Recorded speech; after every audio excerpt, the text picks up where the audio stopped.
Day 2. At dinner, I said, life after coronavirus will be a completely different world.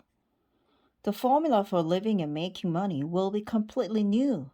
I've identified 4 formulas that bring our company back to life. To make it happen, however, there is something we must do first. We must completely reset the way we operate our businesses. Let's reassess everything, removing anything unnecessary. We need to reboot.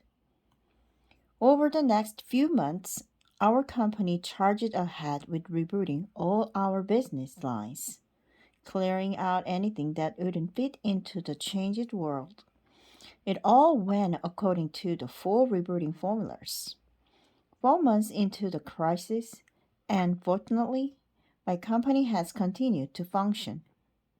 My prayers were answered. Not only did I not let go of any of my employees, but I was also able to grow new business and hire new employees each month. It is all because I found a different way to connect the world. With those closest to me taken care of, I could focus my attention on others outside our business. I had 1.1 million subscribers on YouTube and 15,000 students at MKYU who were all affected by the coronavirus in one way or another.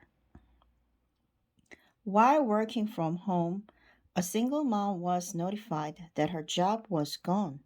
A month after a restaurant owner opened up, he lost all his customers, and the owner of a small travel agency was drowning in a flood of canceled bookings and refund requests.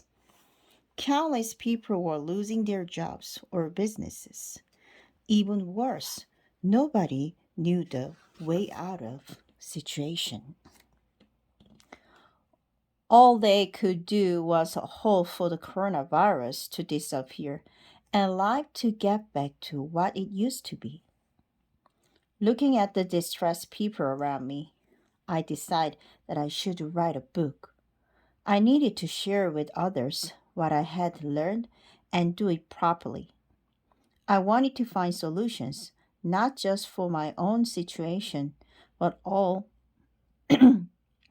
for all the people I cared about and wanted to comfort so they could save their work and life. Several books had already been published that offered a macro view of the post coronavirus world, but I wanted to write a book that addressed how the life and growth of individuals would unfold in this changed world. I wanted to address this question: what does it mean to me personally? What should I do? In this book, I answered the question in 5 parts. The key takeaway in part 1 of this book is that hidden behind all chaos is order. If we see only chaos in the coronavirus induced confusion and fail to see the order of the future, we'll fail before we even start. The first key to overcoming this crisis is to find the order. In part 2, I present 4 reboot formulas that will change your life. The reboot formulas will help you identify the order necessary to move into the new world.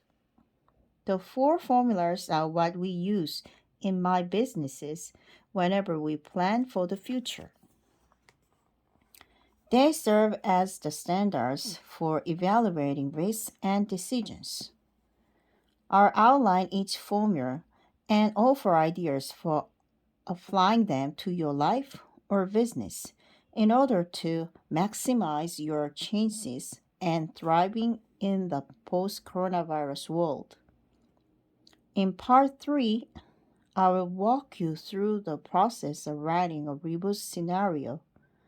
If you're like me, you probably don't have the money or resources to commission a team of experts to come up with and evaluate all possible scenarios in the post-coronavirus world. Most of us had to come up with our own plan based on what's most important to us. This practice will help you understand the specific obstacles that you face and plan for how you will address each in your own way. Part 4, empathize the importance of becoming a new learner. In order to keep your job in this period of digital transition, it is easy to degenerate into a useless old-timer whose college degree ensured a comfortable life. But in this fast-changing time, you need just-in-time education that you acquire quickly and apply immediately. In this section, I'll share what I know about renewing yourself as an engaged learner. Finally, in Part 5, I'll address various questions that anyone who wants to succeed in this new world should ask themselves. How can I survive in the post-pandemic world? And what is the underlying cause of coronavirus pandemic? I have concluded that this disastrous pandemic came about because of the indiscriminate exploitation of the environment our generation has been engaging in. In effect, we have been handing down heavier burdens on the future generation in order to satisfy your destructive greed. We must stand up and act if we want to prevent the next generation from living with a consistent virus.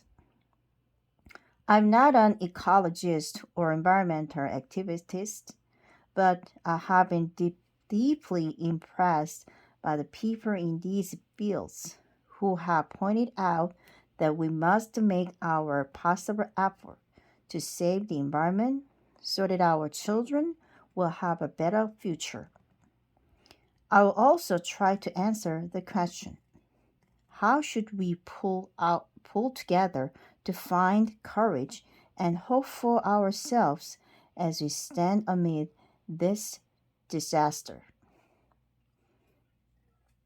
I'll talk about the survivor through the relationships that allows us to encourage, be considerate, and trust each other, and how to build the mental immunity that matters just as much as physical immunity at a time when the corona blues are consuming our hearts.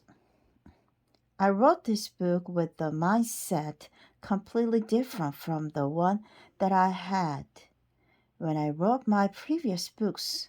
In those books, I primarily summarized what I had previously learned from personal experience.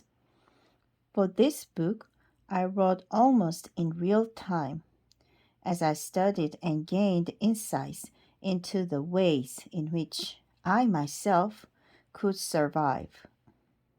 Never have I so desperately indulged in seeking answers and solutions for myself. Each time I found one, I cried out, "Eureka!"